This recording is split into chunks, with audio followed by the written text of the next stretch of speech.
So, Tiffany, I invite you to welcome everyone. Hi, everyone. Welcome to Vajra Dakini's annual Women in Buddhism Dialogue. We're really excited to have you all join us for what promises to be an engaging discussion with our guest this evening. My name is Tiffany Salter. Before we begin our introductions, I want to just give some guidance for this evening's events. Our guests are going to have a discussion with Khenmo, and then we'll have a question and answer portion at the end of the discussion. We're reserving around 30 minutes at the end for that question and answer section. And so we ask that you hold questions until then, though I will occasionally be posting in the chat with some brief explanations of terms that our guest speakers are using. If you happen to be watching this on YouTube Live, please know that we will likely be unable to keep up with any comments happening over there, though I will try to check during the question and answer section. And streaming on YouTube Live hopefully also means that we'll likely have this available to view more rapidly than usual, though this is our first time that we're employing it, so we ask for your patience. Just to get into it, Vajra Dakini Nunnery is dedicated to peace, practice, and service. Vajra Dakini is a source of compassion training and practice for the public, women and men, old and young. Vajra Dakini works to strengthen the feminine within Buddhism and regularly offers weekly practices and teachings, traditional retreats, and also compassion training in diverse settings, including businesses, hospitals, hospices, colleges, and universities. Our abbess, Venerable Bhikshuni Khenmo Drolma, teaches the Dharma internationally. In addition to being abbess of Vajra Dakini Nunnery, her current responsibilities include facilitating the Tibetan Himalayan Nuns Leadership Program and chairing the International Committee for the 2023 Sravasti Rains Retreat. We also are joined this evening by two wonderful guests. Our first, Dr. Elisabeth Benard, is Professor Emerita at University of Puget Sound in Tacoma, Washington. Since her retirement, she has been compiling biographies of hidden yoginis in Tibetan Buddhism. Her book, The Sakya Jetsunmas, The Hidden World of Tibetan Female Lamas, is the first in-depth study of the great female practitioners born into the Sakya family, one of the most prestigious families of wisdom holders in the Tibetan Buddhist tradition. For over a millennium, these Jetsunmas, or venerable women, have received the same religious training as their brothers and are taught by eminent lamas, and at times have transmitted wisdom from one female adept to another. Our second guest, Dr. Alison Melnick Dyer, is Associate Professor of Asian Religions at Bates College. She is an expert on gender and Tibetan Buddhism. She is especially interested in the ways that privilege influences gender in religious communities. And her book, The Tibetan Nun Mingyur Peldrön, A Woman of Power and Privilege, has just been published. So congratulations. It's a study of a nun from an important Tibetan religious family, and it enhances our understanding of the lives of Tibetan women saints. So we are so delighted and grateful to have these wonderful scholars join us this evening. And to get the conversation started, I will now turn things over to Khenmo. Thank you so much, Tiffany, and again, welcome to everyone who's joining us. And I'm absolutely thrilled to speak with Professors Benard and Melnick Dyer about their books and to learn more about the Sakya Jetsunmas and Mingyur Peldrön. I wanted to start out to give a little bit of historical context and context within Tibetan Buddhism to set the scene as we begin. And it's very interesting to me that in our generation, we have met these wonderful, often elderly, very gentle men and a few women who've come over to teach, and they strikingly survived the Chinese occupation with nonviolence and maintaining a loving heart, or having their loving kindness blossom in the context of the violence. And we read Tibetan philosophy texts, we study many different kinds of rituals, but we very rarely look at Tibetan history and look at the evolution of this loving kindness. So these women lived during times of great natural disasters, evil kings, reforming monasteries who were trying to wipe out all the sectarian violence, let's just put it that way. And this is a part of Tibetan history that we don't really talk about a lot or don't even look at very much.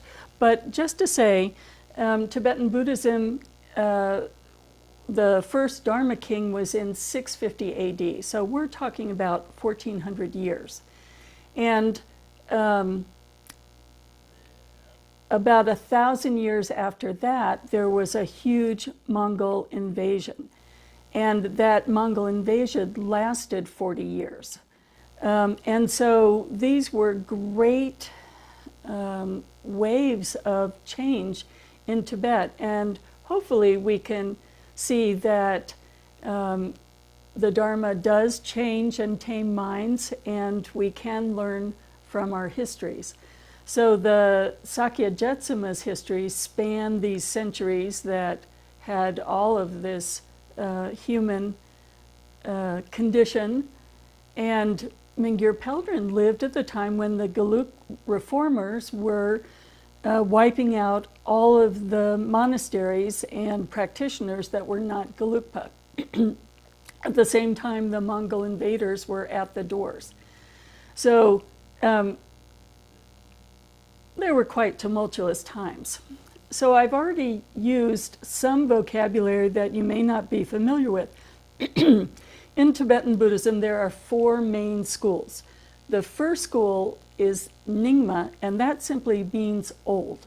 So at the time of Songtsen Gampo and a few later kings, Buddhism was becoming established, and all the other schools evolved from the Nyingma.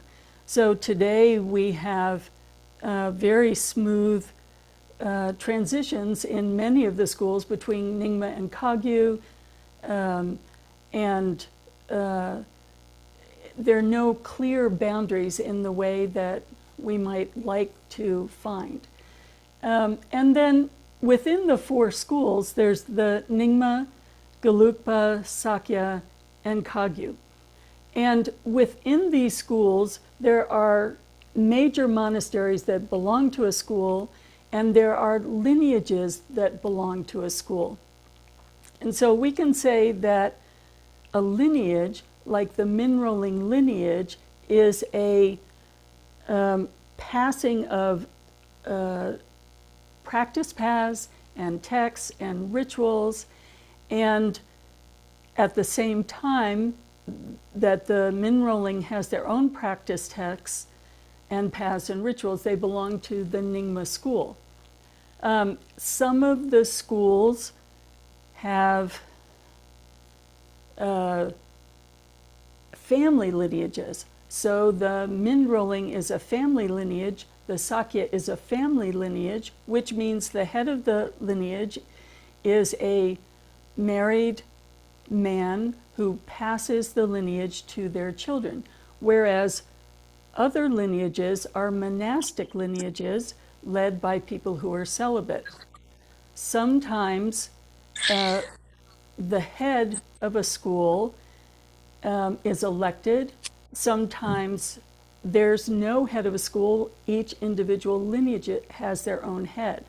So in essence, I'm talking about having a complex understanding of ancestry and knowing how things fit together and where they fit, but also understanding that the Dharma is passed in diverse ways, sometimes through families, sometimes through monastic lineages. And even when we look at teachers, we don't necessarily know, is this a family lineage or a monastic lineage? But the significant thing in Tibetan Buddhism is that everything is passed with a transmission. So every single book that is written by, let's say, the founder of a lineage has to be passed in person. It has to be read and read to someone. Every single practice ritual has to be passed through an empowerment to someone who then accomplishes it and passes it again to someone else. And these lineages have to be unbroken, or that book, that practice ritual, that text is not considered alive anymore and is put aside and not practiced.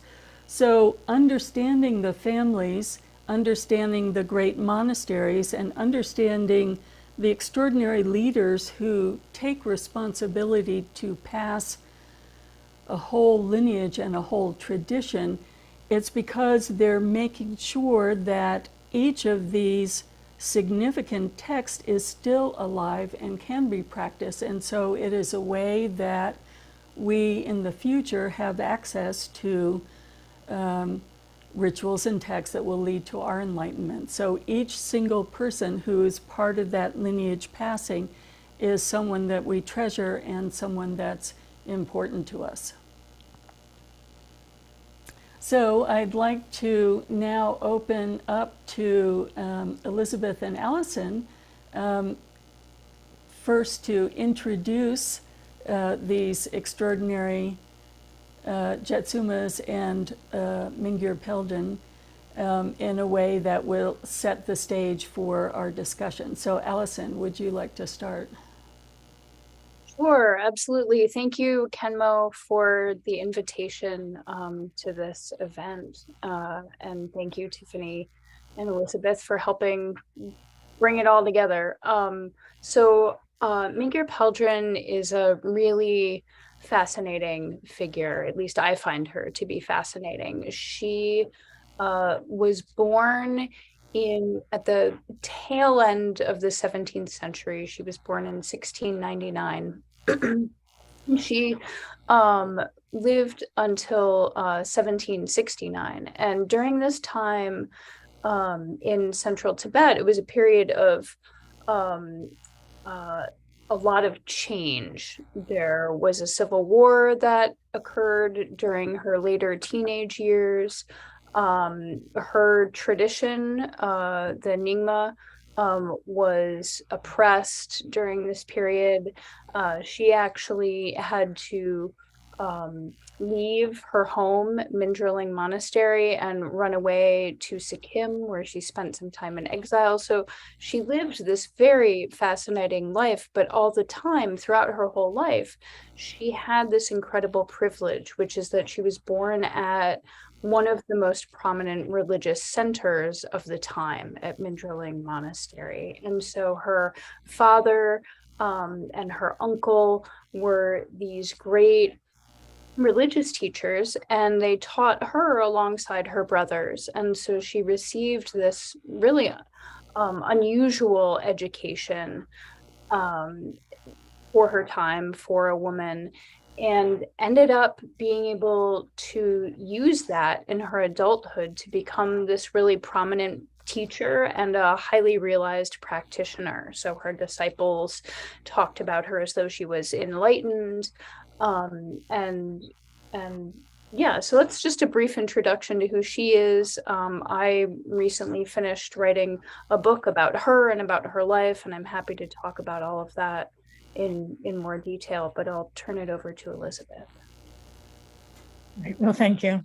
Thank you, Khenmo, first of all, for inviting me. And again, thank you, Alison and Tiffany, for helping too, for all these things. Well, my book is about the Sakya Jetsunmas, and as Tiffany explained, there's a Sakya family, and Jetsunmas is the title of all the daughters in the Sakya family. And they receive this title at birth. And sometimes it's Jetsun, sometimes Jetsuma. It's all the same. Ma just is a feminine ending. And to receive this title at birth is quite unusual. just like Alison's, Mingyur Peldrön. Not many women receive this title at birth. They receive it if they really show themselves as great practitioners. But this shows that we're both talking about religious families or spiritual families, and that the daughters are equal to the sons. There is no difference between them in terms of practice, training, teaching, guidance, any of this.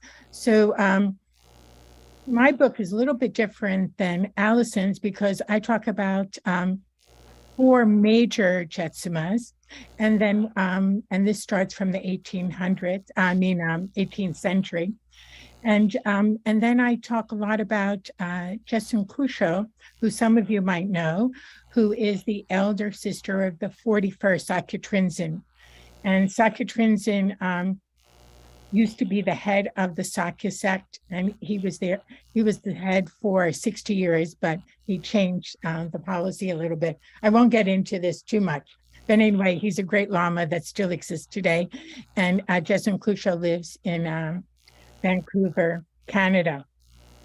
So a few chapters in my book are about Jetsun Kusho, who is still alive, and I received most of the information from interviews of either herself or Sakya Trinzen or people who knew them.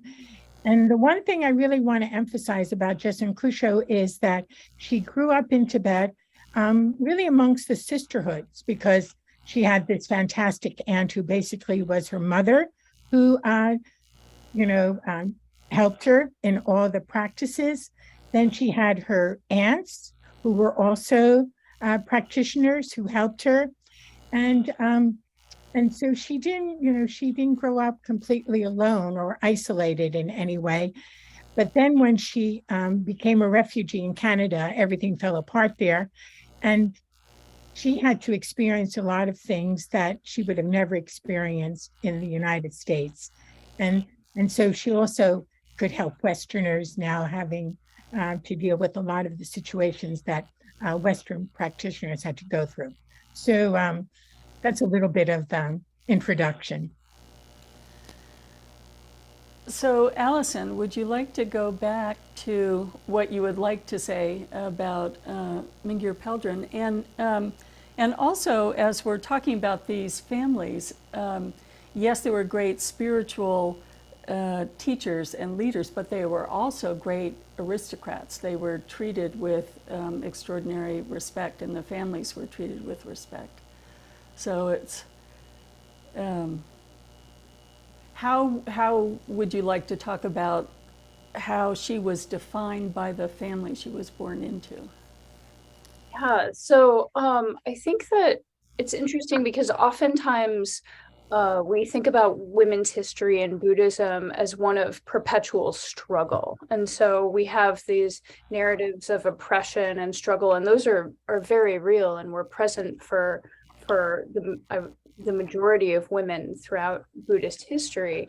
But we also have these historical models, just a few, of prominent Buddhist women whose pursuit of enlightenment was supported by their families, who received these great educations, and who ended up being able to, because of their privileged position, because of their position in aristocratic families who affirmed their religious practice and supported them, they were able to gain an education that wouldn't have otherwise been accessible. And I think these stories are really important for a lot of reasons, in part because they can give us inspiration and help us learn about the history of Buddhist women, but also because they can help us think about how privilege and gender and social status have always impacted people's access to the Dharma. So it's something that a lot of people struggle with today, with access to Buddhist communities, to teachings, and that's not a new thing, but it's also, I think, helpful for us to sort of continue and try and understand what different types of privilege mean for different groups and how that impacts their access to the teachings. Do you want to show the pictures of Sure. the history? Yeah, let me see if I can figure out how to share my screen. So these are just a few images that we have of Mingyur Peldrön. Are you all able to see that? Yeah. Okay. Cool. So Mingyur Peldrön is there are a few different representations of her, and so these are some images of her. Oops. That's my book cover. But here are some images of her in a monastic form. So she's often depicted wearing monastic robes with a shaved head or short hair. But elsewhere she's seen with long hair, but in the robes of a lay householder, religious specialist, ritual specialist. So these are from Tibet, and the image on the right is from Sikkim. And then she's also sometimes shown in this tantric form. So this is very, very different if we think about her life as a nun and her dedication to monasticism and celibacy. It's somewhat unusual to see her in this form. So those are a few pictures of her. My book is focused on her hagiography, which a hagiography is a life of the saint, and it was written by her disciple, Khyentse Repa Gyurme Osel, and Gyurme Osel was about 15 or 16 years younger than she was. And he actually was sent to live with her as a little boy. When he was about 8 years old, he was sent to live with her and lived with her their entire lives, became a monk, and then ended up writing this life story, this story of her.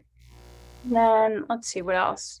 We'll come back to that. And here's a picture of Mindroling Monastery in central Tibet. It's about an hour's drive from Lhasa, or these days it's an hour's drive. And this is where she was raised. That's just to give a little bit of context. Oh, thank you. And Elisabeth, how would you like to introduce the Jetsunmas in a little more detail? And would you like me to show some of the pictures? Yeah, if you don't mind showing. Maybe you could start with the Sakya photo. I will bring them up, but go ahead and keep speaking while I bring them up. Okay.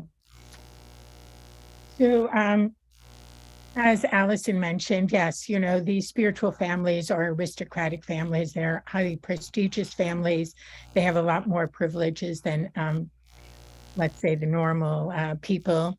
Okay, so this photo there's two parts of the family now. Sometimes there used to be 4 parts, but right now there's only 2 parts. And this is called the Punsuk Palace group. And this is probably in Seattle, probably where the family lives.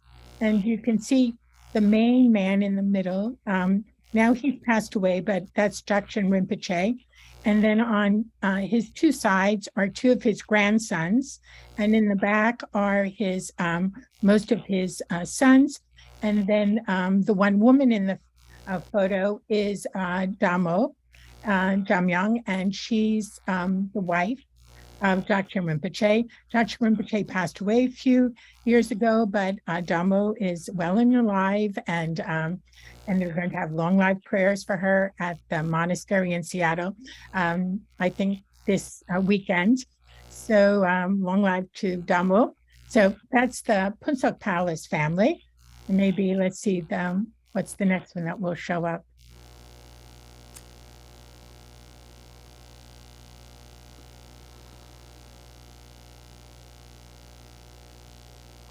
Oh, here she is as Okay, so this is the youngest, well, not the youngest, but we're going to the next generation. So that generation I just showed you, Dr. Rinpoche was born in Tibet, Dhammo was born in Tibet, some of her sons were born in Tibet. And then the next generation that was born in India is this young Jetsuma from the other side, from the Doma Palace side. And she is the oldest child of the son Ratnavajra. And here she is with Dzongkhar Khyentse Rinpoche in Bodhgaya, and she's being trained. And she's this is someone that we really should watch. She was born in 2007, and she's quite an extraordinary young woman already. And so she's the younger one. Yes. Yeah. Maybe we can show the other side of the family. I'm going to bring up. Okay, this is Jetsun Kusho. This is the elder sister of the 41st Sakya Trinzen, and she's the one who lives actually in Richmond, BC, Canada.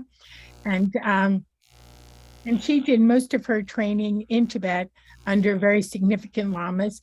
And the main thing that she always stresses is that she trained with her younger brother, the 41st Sakya Trinzen, together. They received all the same teachings from all the same teachers. They did the retreats and everything like this in Tibet together. So she always emphasizes this. Yes. Okay.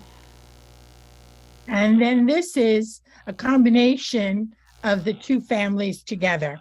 So the man right in the middle with the sunglasses and the red robe, that's the 41st Sakya Trinzen that I'm talking about. And his oldest son is right next to him. And then the older man is Luden Ken Rinpoche. And you can see that young Jetsuma, who is the oldest of the new generation, seated right next to Sakya Trinzen. And then Jetsun Kusho is next to the woman with the gray and blue chupa. That's Jetsun Kusho, yes.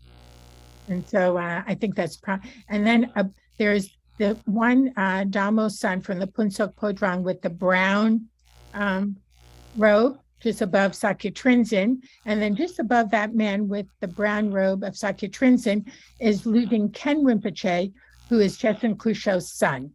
And so I just wanted to point that out right now. Okay, thank you. So looking at the lives of these women, what can you say about, they received the same education, what were the obstacles like that they faced? And although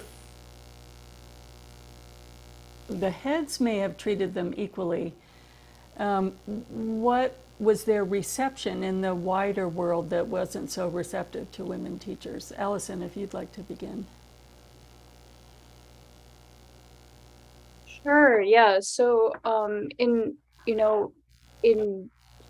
spite of all of the education that Mingyur Peldrön received, it's interesting if you look at a side-by-side comparison of her brother, Rinchen Namgyel, who was a few years older than she. And, Mingyur Peldrön, around the age of 11, started receiving teachings and trainings from her father, and then later her uncle and her brothers. And Rinchen Namgyel also received those teachings. But in addition, he was able to study with a whole host of other teachers at Mindrilling. And Mingyur Peldrön doesn't seem to have had access to those teachers. And so it's fascinating that even at the center of this great spiritual tradition, there were teachings that she was denied. So, for example, she did not study the 5 sciences, Rikne. She and her life story says, oh, she didn't need to study those because that was too worldly. That was, worldly, mundane things, and she didn't need any of that education. But the fact still remains that whether or not she needed it, she was not offered it. And so there was that. Sort of the disparity between her education and that of her brother.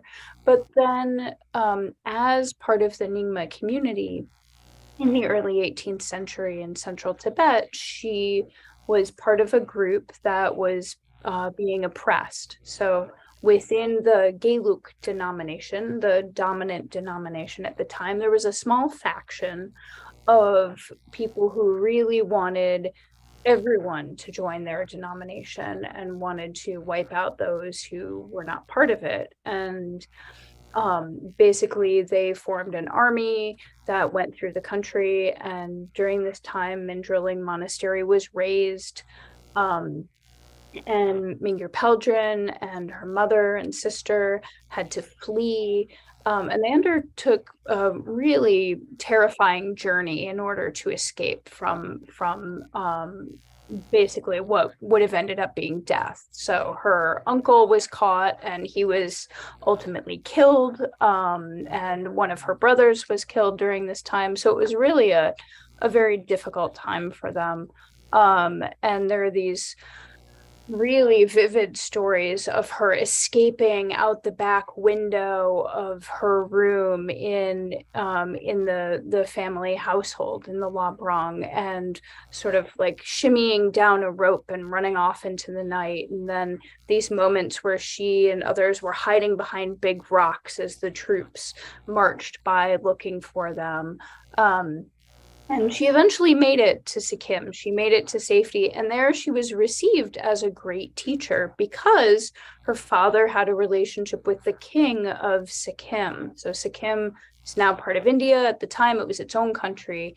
And the royal household had a relationship with Terdok Lingpa, her father. And so she and her mother and her sister were received as dignitaries. And she was given the opportunity to give her first teaching there. To a huge group of people. And so we have this case where she was escaping violence. She maybe didn't have quite as much education as her brother. Later on in her adult life, she decided she wanted to be a nun. Actually, she decided that quite young, but she wanted to remain celibate. Even so, she had propositions from prominent male teachers to marry, and she had to reject them multiple times. Her parents never pressured her into that, into marriage or anything like that. But there were things that for her were more difficult because of her status as a woman. And Elisabeth, how would you describe the benefits and obstacles, maybe comparing one of the older historic Jetsunmas and the current Jetsuma, in terms of how they, although they had the same education, how were they received? Were they equally treasured as teachers in the lineage? What were the obstacles they faced? Yes. See, Alison, she's lucky she has an entire text that's all about Mingyur Peldrön, whereas I had to find information in a very haphazard way because the Sakya family does keep a very good genealogy, but the genealogy is all about the sons and the fathers and the uncles. It's all the males. So, okay, my Tibetan is not that good, but I relied on my husband, who is a great Tibetan historian, and he helped me with this. And so we had to scan and read so many biographies of the males just to see what we could find about the women. And there wasn't that much information sometimes. So like the very first Jetsuma that is very important, and she's in 2 transmission lineages, Chimitempenima, her biography consists of less than 2 pages embedded in her cousin's story of someone who's not important. You see, so this is part of the difficulty with the text. But talking about these Jetsunmas, if you'd like me to compare two, I will compare. There's Jetsun Pema Trinley, and she was born 1874 and she died around 1950. And she was also trained as a teacher, and she went to teach. And a lot of these Jetsunmas were sent from Sakya, which is central Tibet, to Southeast Tibet, to Kham. And so in one of the stories, she's sent to Southeast Tibet, to Kham, and she's also receiving teachings and giving teachings. And then in this one area that she's giving an empowerment, it's really, I don't want to disparage the Gelupas at all, but this is a story that it's against the Gelupas because they have jurisdiction in this area. And only if they give permission can anybody teach. And then when they heard that it's a woman that's giving this empowerment, they were furious. So they send their monastic police, the dope-dopes. So these dope-dopes look like, football players with padded shoulders, a very huge stick, and they're out to get her. They're out to get her. But dope-dopes, since they're monastic police, they're not as uncouth as regular police. They don't barge right into an empowerment. So they stood behind the curtain and they kind of peeked in. And so as they're peeking in, Jetsun Pema Trinley, she sees them, but she pretends she doesn't see them. And so since she's so highly realized, what she does is that during this time in the empowerment, she's holding a ritual vase. Well, her nun's robe fell down, so she suspends the ritual vase in midair, and then she puts back her robe, over her shoulder. So now once the monastic police see this, they go, oh, forget this. We're getting her blessings. This is really someone very, very special. And so, see, it was through her own means that she was able to change their minds completely. And then in another situation, she was up in the north amongst where the nomads are. And usually when the Sakyas go to the nomads, there's a lot of long life ceremonies. So she's giving a long life ceremony. And she overheard 2 nuns say, we're not going to take her. She's a woman. We're not going to take a long life empowerment from a woman. So again, she pretended she didn't hear too well. And the Sakya Jetsunmas, they don't look like nuns. They have kind of short hair, like if you ever see the Bhutanese, the way they wear their hair. It's a little short and cropped with a little bit of bangs, and they wear earrings. So she takes off her earrings, and again, she suspends them midair on a sunbeam from the smoke hall of the nomadic tent. The nuns realize their mistake, and they apologize. So this is her skillful means, but maybe she encountered other ones like this too, because at the end, she just gave up teaching. She said, I've had it. And she retreated to a cave, and she became a yogini in a cave. So that was her solution to these situations. And Jetsun Kusho, if she continued to be in Tibet, I think she would be a lot like her great aunt, this Jetsun Pema Trinley. But given her circumstance of becoming a refugee, everything changed completely for her.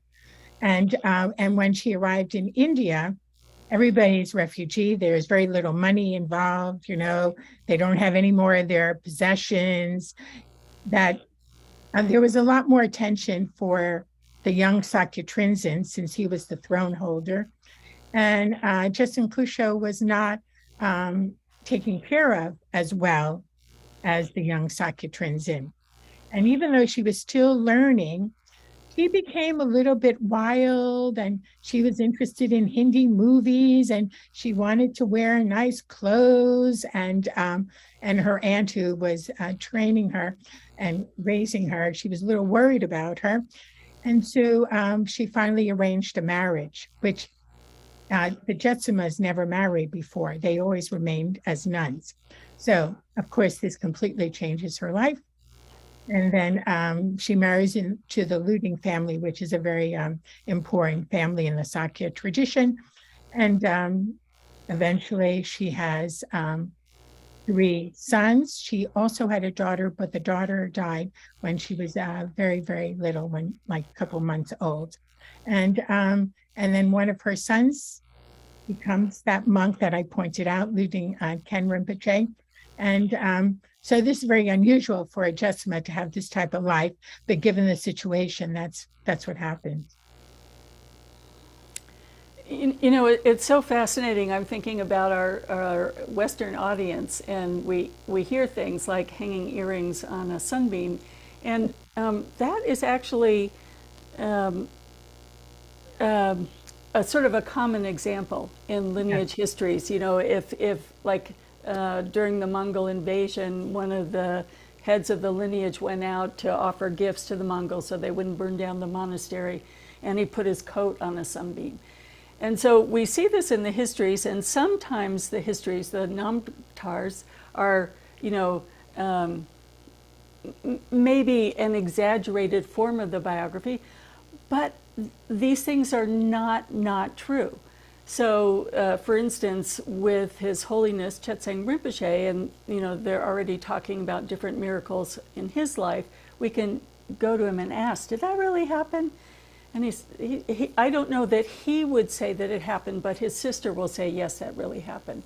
So this is the world is a very different world than we live in with our Western minds, but it doesn't mean that these very purposeful demonstrations that help people didn't happen.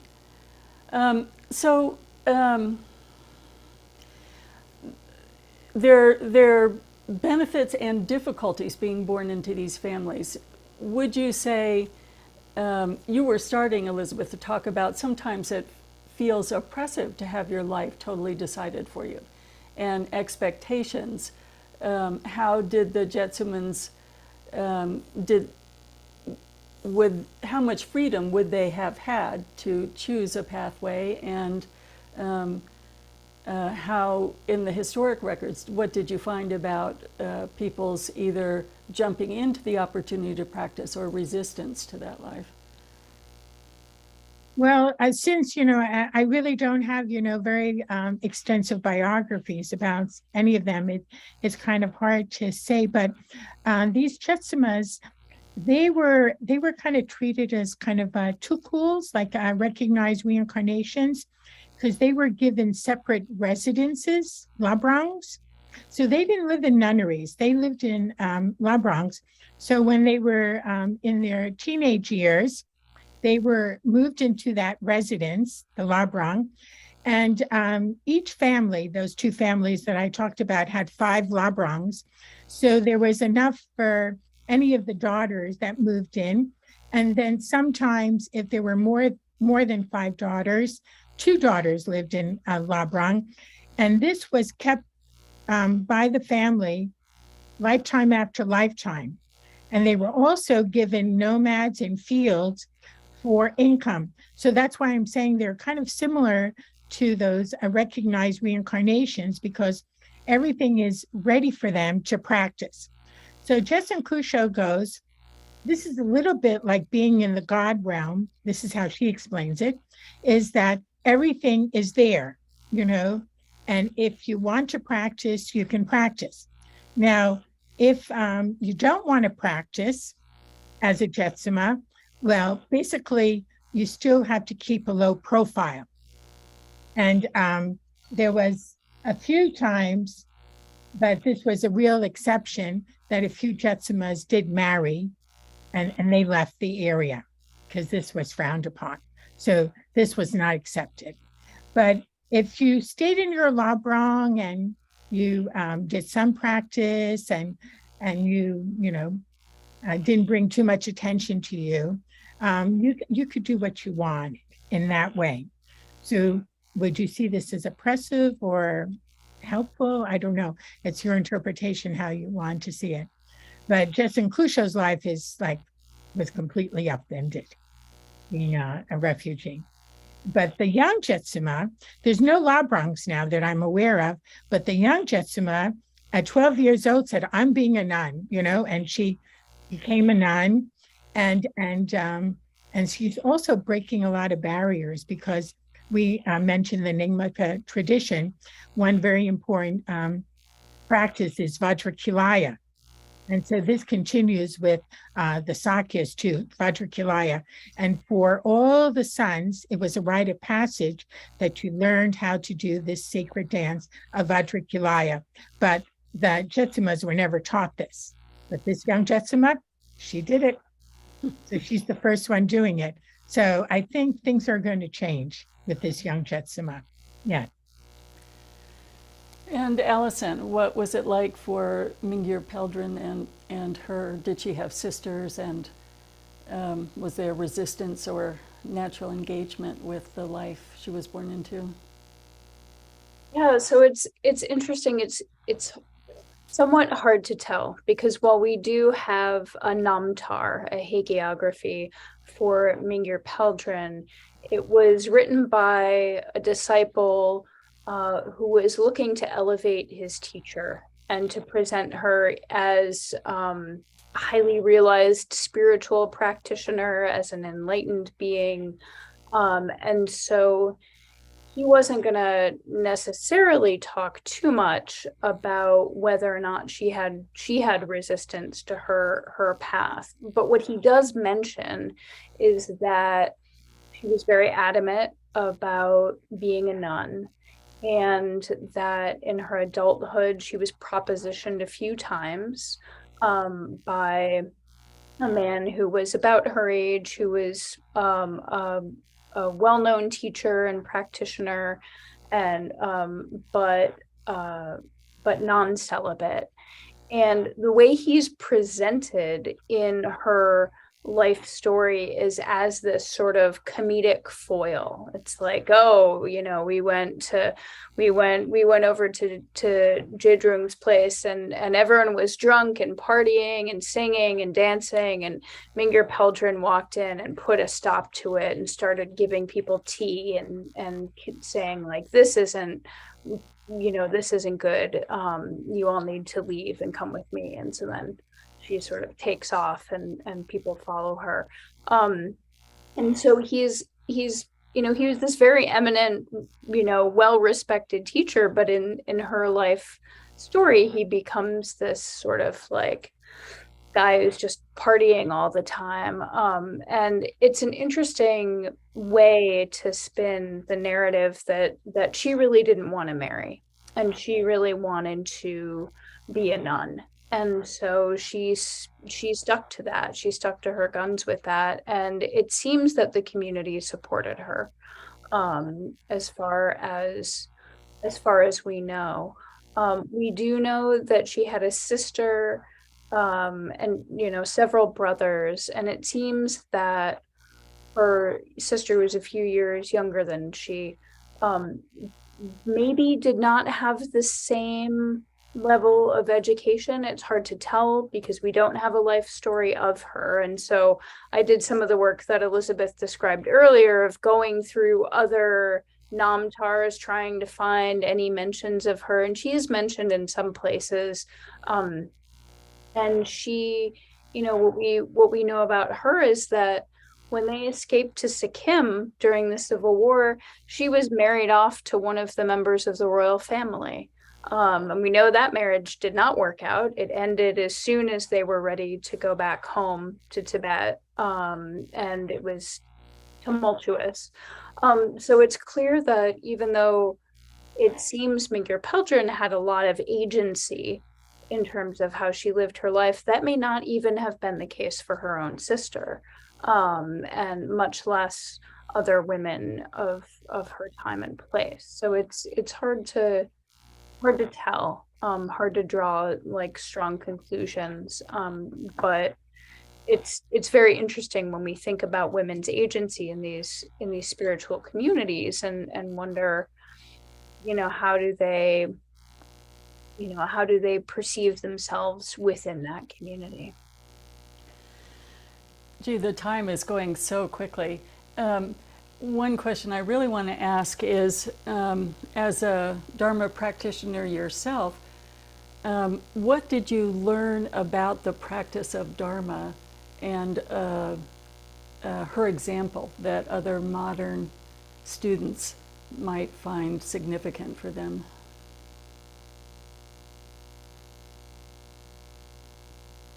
I could answer that. I think for me, I found Mingyur Peldrön's story to be really inspiring, because she was able to dedicate herself to her practice under all sorts of conditions.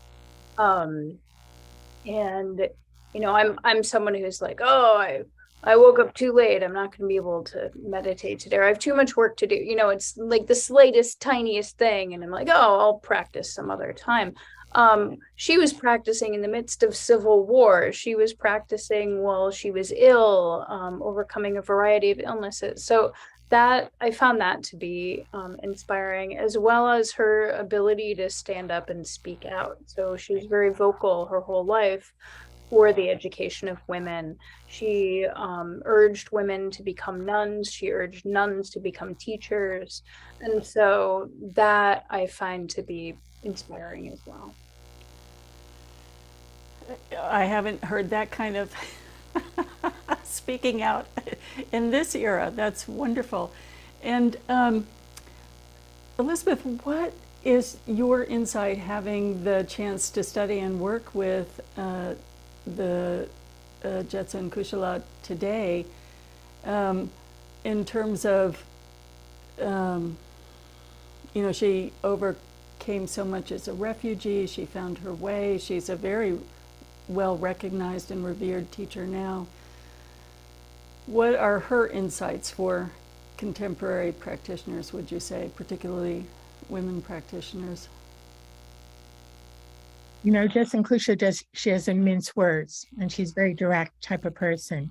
Because you have to practice. Because you got to make time for it. She goes, look at me, like when she first arrived, her husband and her had to work in a mushroom factory. They had to pick mushrooms, fill boxes, 20 pounds, and carry the boxes. They were never brought up for this type of work, but that's what they did. And she had 3 sons to take care of. And she goes, I came home, I had to cook my meals, I had to help my 3 sons with their homework, I had to clean the house. And so she goes, I found time to practice, but she doesn't sleep much, which is definitely my problem, as I like to sleep. But she says you just get up earlier, 4 o'clock in the morning, and do your practice. And I know it's unrealistic for most of us to even conceive of this, but I think she would insist, and so does the 41st Sakya Trinzen. You have to make some time for practice, no matter what, and also just in your everyday daily activities. Be kind to people. You talk about compassion. You can do this 24 hours a day. Try to be compassionate to others, and since we're Mahayana Buddhist practitioners, we're not doing this for ourselves. So I think that's also a reminder, is that we should be doing this to help others, and that our practice is not only for ourselves, not to become liberated, but really we're doing this so that we can help others become liberated as well. So if we kind of put that ego aside sometimes, it might be helpful.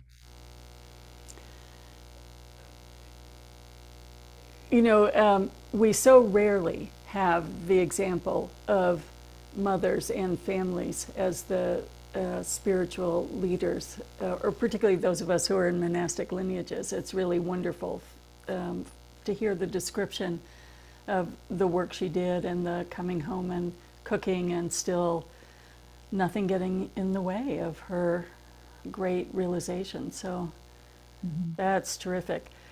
We want to make sure we have time for everybody in the viewing audience to ask questions as well. So Tiffany, would you like to come back in? I'm bringing you in. And then if you want to invite people to start sending in their questions. Yeah, people are welcome to put questions into the chat. And sorry, are we going to have people raise hands at all, or are we going to only be? Raising hands works also, whichever you're comfortable with. We'll keep an eye on both. Okay. And just as a way to transition here, the Dharma teachings are offered freely because they are medicine and we wish to make them available to everyone. Vajra Dakini Nunnery operates entirely through Dana, which is an ancient Pali word meaning generosity, giving, or gift. It's an open-hearted trust that as we benefit from the Dharma and unique programs like the one that we have tonight, a wish to bring the same benefit to others arises in us. Dana carries immeasurable blessings as we become a part of offering the healing medicine of the Dharma. So I'm going to just put a link into the chat, but please feel free to everyone go ahead and either raise hand or put a question in the chat, and we will open it up to everyone here.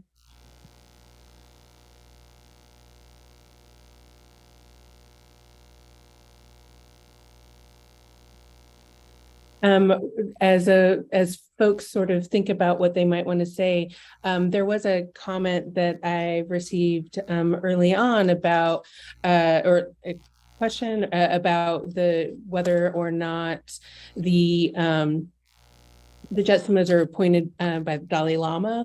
So I didn't know if you could talk about like what their relationship is between the Jetsunmas and Dalai Lama. And excuse me, just to say, by raising hands, we mean the reaction box, because then we can see you.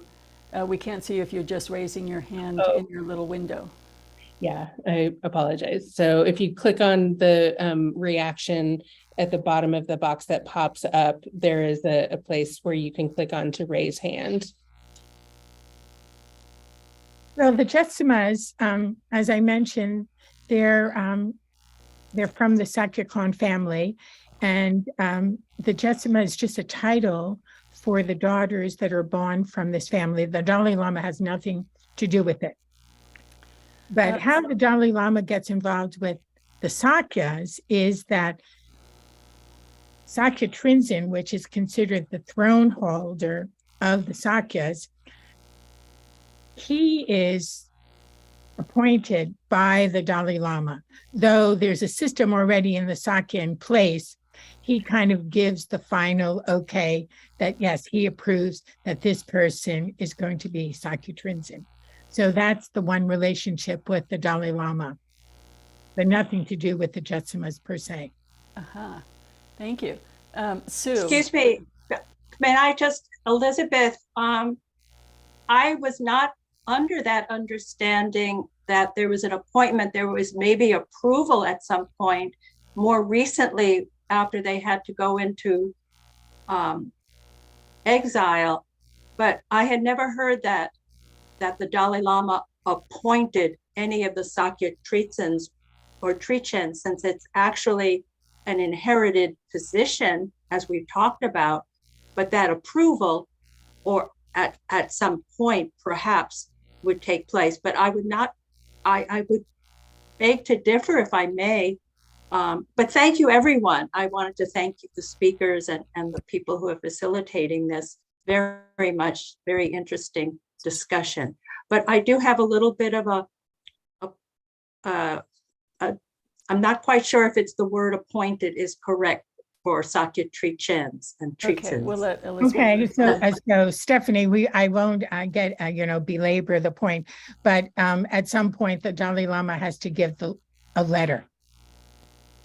Okay, he has to give that letter, and that letter is read in front of the Sakya assembly. So I don't know what word you want to use, but that's a letter. Thank you. Okay, Sue. So, can you hear me okay? Yes. Yeah, so this has been wonderful. Khenmo, thank you for the vision to do this. And I joined last year, and this is a topic that's close to my heart. I am really thinking about the transmission of the Dharma and what happens when you have a population that's been marginalized or oppressed, and their voices and their education and their opportunity haven't been equal. There's something, I think, very fresh if you really work with the Dharma in terms of what you're able to transmit. And I'm noticing this as I seek out diverse voices in the Buddhist teaching community. So the other trend, and this is what I'd like to hear comments on, that I'm seeing is there is not always the same financial support. So the Dana request was beautifully timed. Tiffany, great job. And I think that I've noticed two teachers, a Rinpoche and a Lama in our tradition, who one center is already closed and the other one is struggling. So this feels really important to me, that the structures to support the transmission of teachers and women's voices in the Dharma be supported. And I'm concerned about some of the things that I'm seeing. So I just wanted to say that because it's a concern for me and in our country and what's happening here and what's available to us. Maybe Elisabeth, it'd be good for you to respond to that in terms of the support that Jetsun Kusala received in her lifetime. I don't know too much about the finances. I don't know how much I could say about the finances. I know that Jetsun Kusho started a few centers in the United States, Canada, in Hungary, I think in Germany, and a few of them did have to close. And now Jetsun Kusho is basically retiring because she was born in 1938, so she's getting a bit elderly. And her center in Richmond, Canada. It's a new center. It's actually going to be inaugurated in November, and she handed it over to one of her nephews. So I'm not quite sure how it's going to go, and so I don't know much about the finances, but I would say, this is a constant problem, to maintain them. I think Americans are not that generous, I hate to say, Asians are much more generous. Really, Asians are much more generous in terms of dana, and Americans, I don't know why we don't recognize this enough. I don't know why. Yeah. Alison, do you have something you'd like to contribute to the Sure, remarks that Susan made? Yeah, I mean, it's interesting. I'm thinking about dana, generosity and giving, and I think that it's hard because in historically Tibetan communities, these households were supported by lay communities, in the same way that churches are supported financially these days by their congregants, by their congregations. And I think that there's something that happens when you take people out of their context and put them in a new one. And I'm just sort of thinking this through as I'm saying it, so my apologies if it's not super coherent, but I think that the American Sangha more broadly, that is people who were not raised in Buddhist households, but who joined Buddhist communities later in life don't have this sort of history. They might have it with the religious community in which they were raised, but by nature of sort of jumping to Buddhism, they're looking for something different and something that doesn't fit that mold. And so they don't think about the fact that, well, these are religious specialists, that the Dharma center needs to survive in the same way, and there's sort of like a lack of awareness about that in that new context. So I don't know. I think it's been challenging though. So Sue, to your point, it's definitely been challenging, and you see different communities dealing with it in different ways. And I see Reverend Echo. Did you just give up, Reverend Echo? Where are you? Put your hand No, back. I'm here very, very definitely. Thank you very much to Khenmo Drolma and Elisabeth and Alison, Tiffany as well. This has been a lovely presentation and sharing of time together.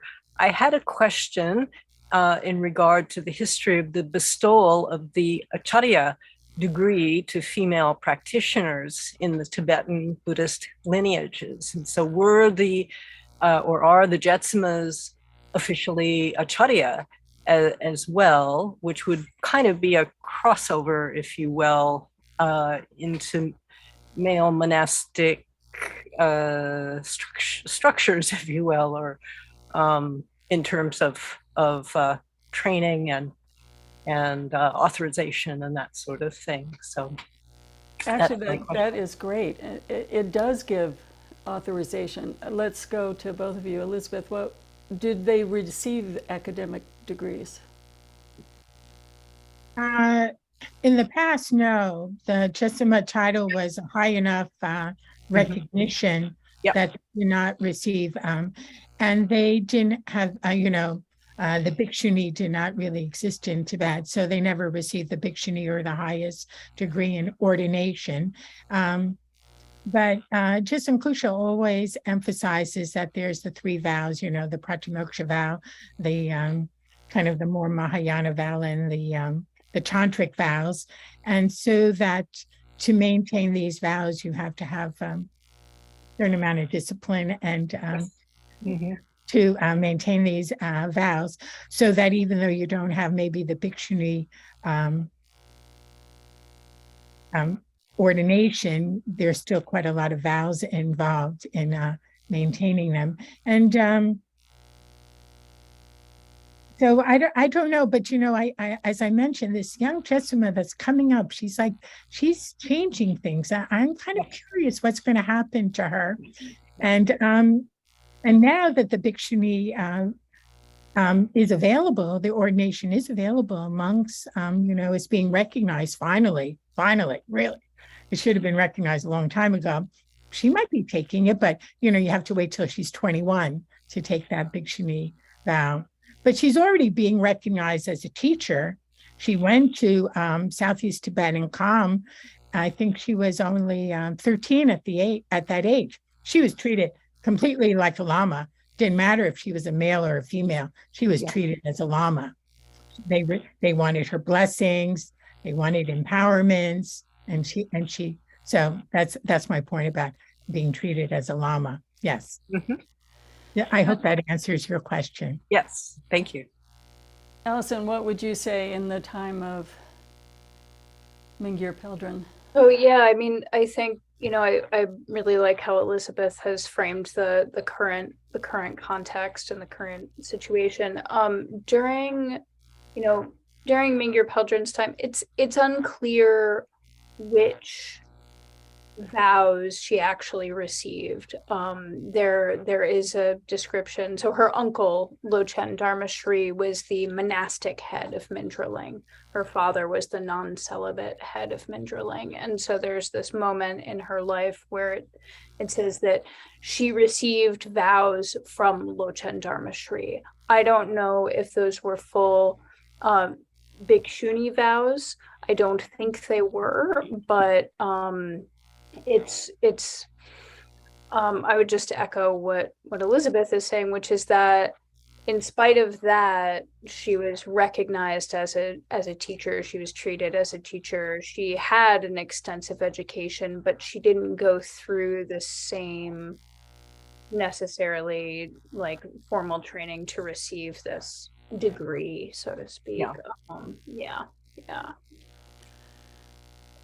We can see even in our time the Geshe and Geshe Ma degree, how controversial that was and how hard it was. The Dalai Lama had to declare the Geshe Ma a separate degree from the Geshe degree for the Tibetan nuns to receive the Geshe Ma degree. So it's still controversial to give the academic recognition. However, the women born into this extraordinary privilege get it through their, would you say their family lineage. So they bypass the traditional structure. But Jetsun Kusho, what she really emphasizes, you can't be born into this family unless you have something going for you. You got to have that karma. Yes, it would definitely be due to karma. And they bypass some of the cultural obstacles. That's right. Absolutely. Yeah. Yeah. Definitely. So other questions this evening? Kathy. I'm very new to these traditions and this discussion, but just a couple of observations. One, that, early leadership in the tradition went with wealth reminds me very much of the clerical traditions in, ancient Christian times, and even still today, truly, throughout many denominations. Do I observe that men were able to achieve a level of, sorry, I meant to put my video on, were able to achieve a level of, spiritual enlightenment and become teachers and have families, but are there any examples, and procreation go, but there were no women who were venerated who had families. And so in one of the pictures there were this great group of men, sons, uncles, the procreated, if you will, but no analogs for women being teacher heads and having children who become part of the lineage. It seems like women all become nuns, but you can enlighten me about that. Not necessarily. So Elisabeth, the current Jetsun Kushala is an exception to that rule. And are you aware of other exceptions? Well, I was looking for the Jetsunmas, and the Jetsunmas I found, all of them originally were nuns, but Jetsun Kusho is definitely an exception to that rule. And she lived very much a lay life, and she, raised her sons, and she is still a great teacher. Yes. And in Tibetan history, it's, I'm thinking of Peldrön. She's a great one. Yes.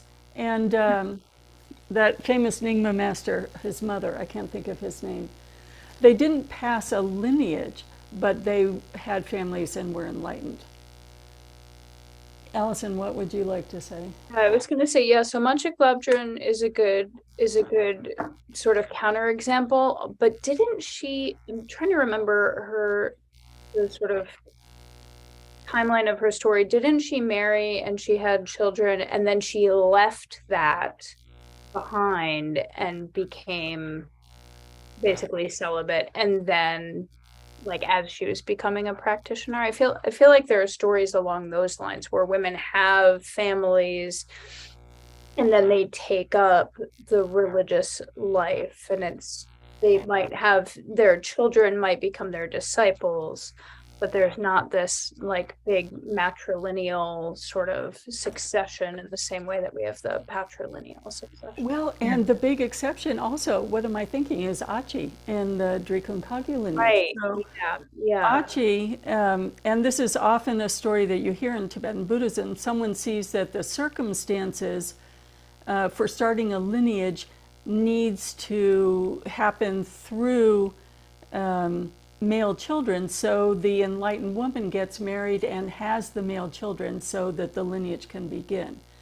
And so it comes from her family, and our lineage was a family lineage for, I think, about the first 15 heads of the lineage were all from her family.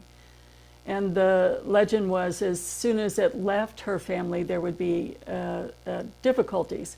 And so as soon as there were no uncles or nephews or anybody left to take over the head, that's when the Mongol invasion burned down the main Drikung monastery. And that's when we switched from a family lineage to a reincarnation lineage. But Achi did start a whole lineage. Other last questions as we're...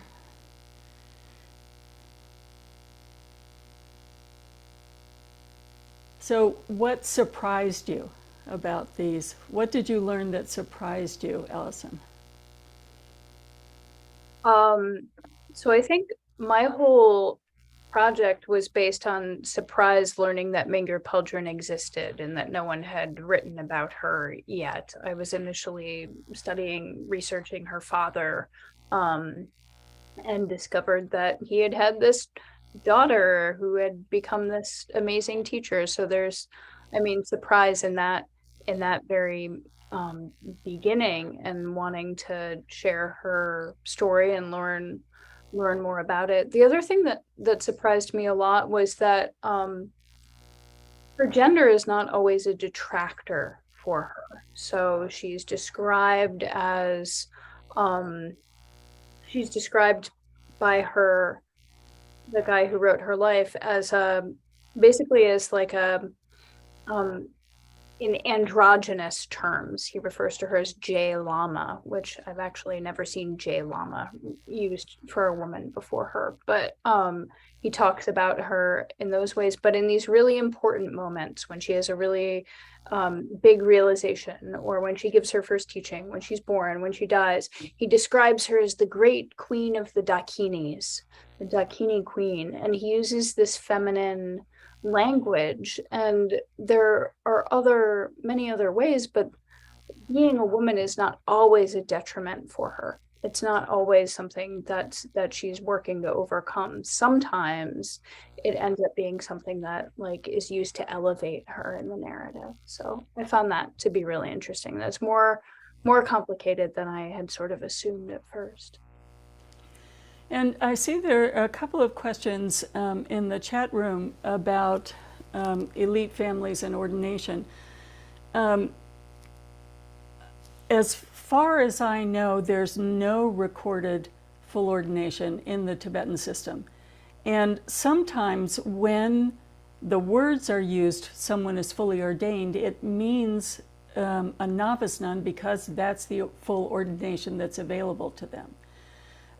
I gather there's some controversial event in the 1500s in the Gelugpas, and I don't know much about that, but we have been researching for years and have not found a recorded full ordination that was passed. So I'm not aware in the elite family lineages, that there was ever any access to ordination. And someone was asking about Her Eminence Kanda Rinpoche and her sister, who I believe also is a nun. Yeah, so her sister is not a nun. So in the Minterling family, they use the same titling, where all all the girls who were born are Jetsunmas at birth. So they're all Jetsunmas, but Jetsun Khandro Rinpoche's sister is, she has a family, she has several children. In fact, the youngest Jetsuma of the family is under age 10 at this point. And she, you know, she had a secular education, but has had some spiritual training as well. And she's, you know, sort of the family historian in a lot of ways. But she's not like at the head of the community leading things in the same way that Jetsun Khandro Rinpoche is. In spite of having had a, you know, some religious training, I think. Interesting. Okay, any last, I see, let's check and see in the chat room, are there any other questions that anyone would like to bring up in the last few minutes?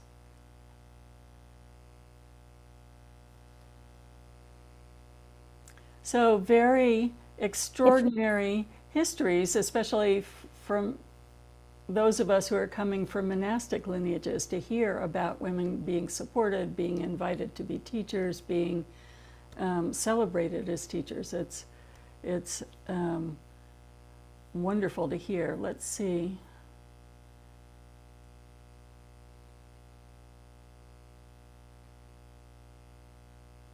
So again, people are researching ordination right and left, and it is a hot topic these days, and there's no clarity at this moment. So thank you both. This has just been tremendous. I should ask you the same question, Elisabeth, before we go. What surprised you in your research? A little bit similar to Alison. You know, I didn't even know that these Jetsunmas existed. I knew Jetsun Kusho had Jetsun, but I had no idea that that was a whole family tradition, that there were all these Jetsumas. So I was delighted to find that there were these biographies that existed, even though you had to hunt a lot for this information, that it was available. And I'm very happy that I could write it, and other people can read it these days. And I do hope that it will inspire others.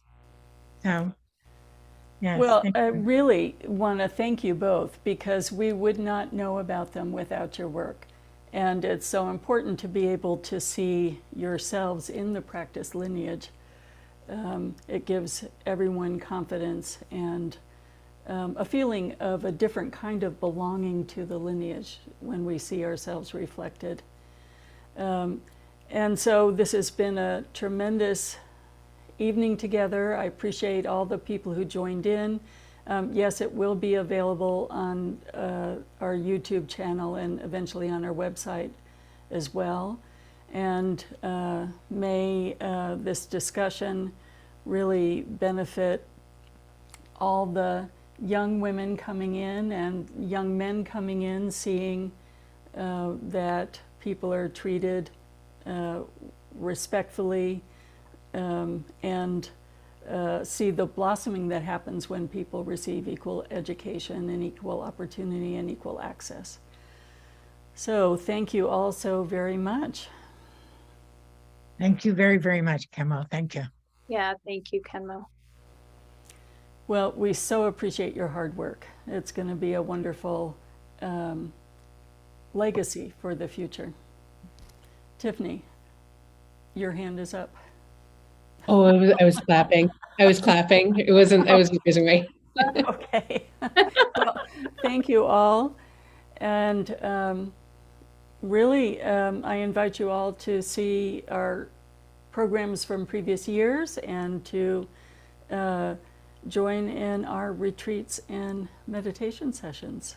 And again, I so appreciate Alison and Elisabeth for contributing to the histories and being available for this wonderful evening of discussion. Thank you.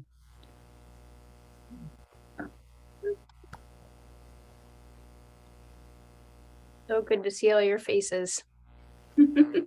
We can change it to, yeah. So we can wave. Thank you to everybody. Thank you very much for coming. Yes. Thank you.